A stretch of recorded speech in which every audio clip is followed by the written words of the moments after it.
A esposa do jornalista Dom Phillips disse à TV Globo que foram encontrados os corpos do marido e do ativista Bruno Pereira. Primeiros ministros português e britânico firmam um novo acordo de cooperação bilateral pós-Brexit para relançar a mais antiga aliança mundial. Há falta de garrafas de cerveja na Bélgica, cervejeiras estão sob pressão, com poucos fornecedores, estoques reduzidos e chegada do verão. Onda de incerteza causada pela subida na inflação e nos juros da dívida causou uma queda generalizada nas bolsas europeias, que fecharam este primeiro dia da semana no vermelho. Os corpos do jornalista britânico Dom Phillips e do ativista pelos direitos dos indígenas Bruno Pereira terão sido encontrados pelas equipas de busca na Amazónia. A esposa de Dom Phillips disse à TV Globo que foi informada pela PJ, mas a notícia não é ainda oficial porque falta fazer a perícia dos corpos. Segundo alguma imprensa brasileira, a família do jornalista britânico terá sido informada também pela Embaixada do Reino Unido.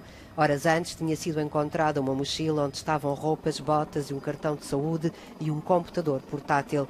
A área onde o jornalista e o ativista foram vistos pela última vez é conhecida por conflitos violentos entre agentes governamentais, pescadores, madeireiros e caçadores furtivos.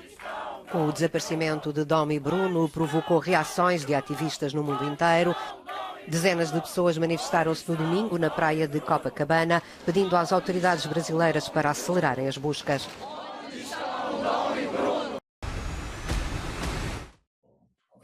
Mikhail Kasianov, primeiro-ministro de Vladimir Putin entre 2000 e 2004, deu a sua opinião sobre a guerra na Ucrânia.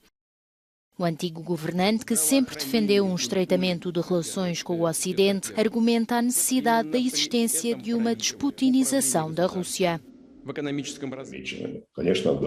Deve haver uma desputinização. Serão necessários 10 anos para realizar, para restabelecer e reforçar a confiança com o mundo civilizado, principalmente com os países da União Europeia, que são os nossos parceiros naturais e vizinhos.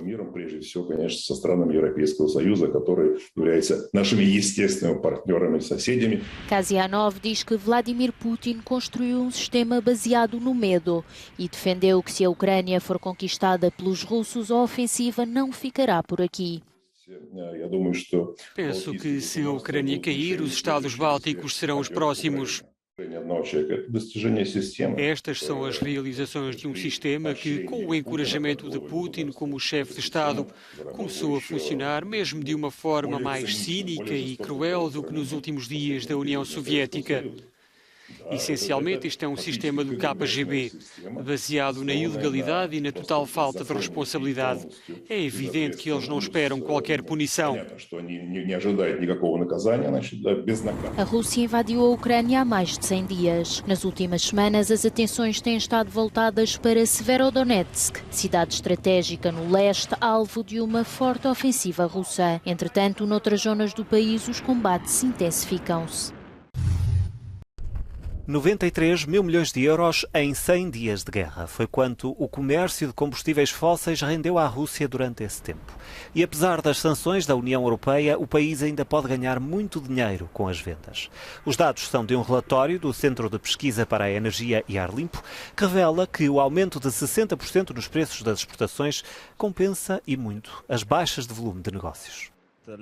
Os últimos dados sugerem que a Rússia ganha 1.000 milhões de euros por dia com as exportações de combustíveis fósseis a nível global.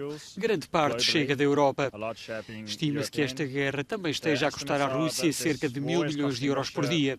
Por isso, existe alguma paridade entre o que a Rússia está a receber por dia com o negócio de energia e o que está a gastar para financiar a guerra. A União Europeia continua a ser o principal cliente da Rússia. De acordo com o mesmo relatório, os 27 importaram cerca de 60% dos combustíveis fósseis da Rússia. O impacto do recente embargo ao petróleo russo, negociado a duras penas entre os Estados-membros, poderá ficar aquém das expectativas. O problema com o embargo é que tem um grande atraso. Vamos continuar a importar petróleo da Rússia até final do ano. O risco é que se crie muito ruído e se assuste os mercados, mantendo-se os preços elevados, continuando com importações de petróleo nos próximos 6 meses. Mesmo exportando poucos volumes, a Rússia pode ter muitos lucros graças aos preços elevados.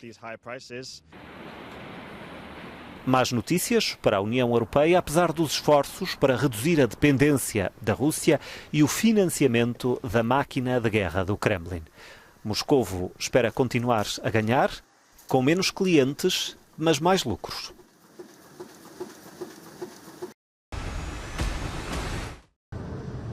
António Costa foi a Londres para se encontrar com o seu homólogo britânico Boris Johnson. O objetivo, como o próprio frisou, foi relançar a mais antiga aliança mundial. Em Downing Street, os dois primeiros ministros acordaram um novo quadro de cooperação bilateral pós-Brexit, o mais abrangente, nas palavras do representante português, dos já assinados entre o Reino Unido e países da União Europeia. O documento abarca áreas como a imigração, defesa, segurança, investigação, energias renováveis e transição digital. A viagem sucede à do Presidente da República, que esteve em Londres até sábado no âmbito das comemorações do Dia de Portugal. Sobre o acordo agora firmado, o chefe de Estado explicava que ele não contradiz as regras de pertença de Portugal à União Europeia. Mais custos de produção e problemas nas cadeias de abastecimento estão a asfixiar os produtores de cerveja na Bélgica. Empresas como a histórica cervejeira Huygen na Flandres estão a ficar sem garrafas. A tábua de salvação, para já, são os estoques acumulados de garrafas que costumavam vir da Rússia. Essencialmente, temos falta das garrafas de 33 centilitros Apple.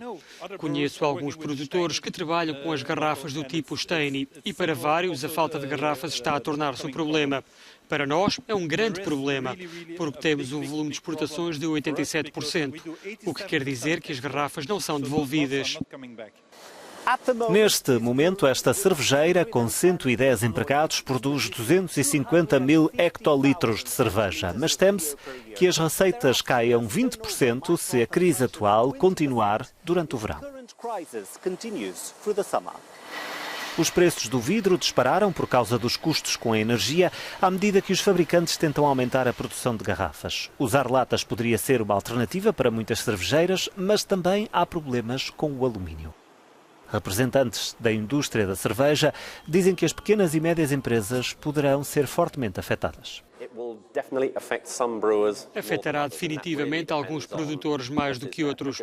Isso depende do mix de embalagem, de quem é o fornecedor, dos países em que a empresa opera, se tem um sistema de devolução de garrafas, se podem ser reutilizadas, se a empresa exporta muito para fora da Europa. Depende muito das empresas individuais. Penso que haverá potencialmente efeitos para os preços aos consumidores, mas também pode ser preciso parar a produção de alguns produtos. O que representará mais um golpe para o setor sob forte pressão. Na Europa, as cervejeiras criam mais de 2 milhões de empregos em toda a cadeia de produção, o que significa que há muito em jogo, numa altura em que a frágil economia europeia ainda tenta recuperar da pandemia de Covid-19.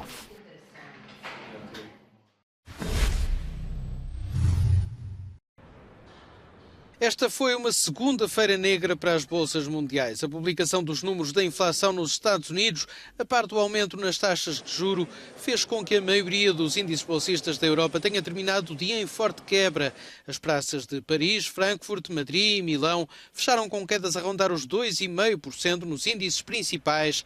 O Stoxx 600 caiu para o nível mais baixo desde março do ano passado.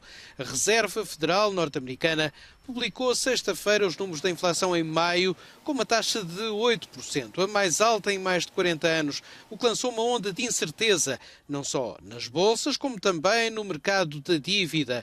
Os juros da dívida italiana há 10 anos subiram acima dos 4%, o que não acontecia desde 2014. A inflação em alta está a pressionar os bancos centrais para que tomem medidas mais agressivas em termos de política monetária. A mais famosa e mais transacionada das criptomoedas, a Bitcoin, caiu esta segunda-feira para o valor mais baixo em 18 meses, penalizada por um mercado sem apetite pelo risco e pela suspensão dos levantamentos na plataforma Celsius, uma das mais importantes de transação de criptomoedas. A cotação da Bitcoin caiu mais de 24% nas últimas 7 sessões para um valor abaixo dos $24.000. Em relação ao máximo histórico atingido em novembro de 2021, a queda é de 65%. O mercado das criptomoedas já valeu mais de 3 bilhões de dólares, vale agora um terço desse valor.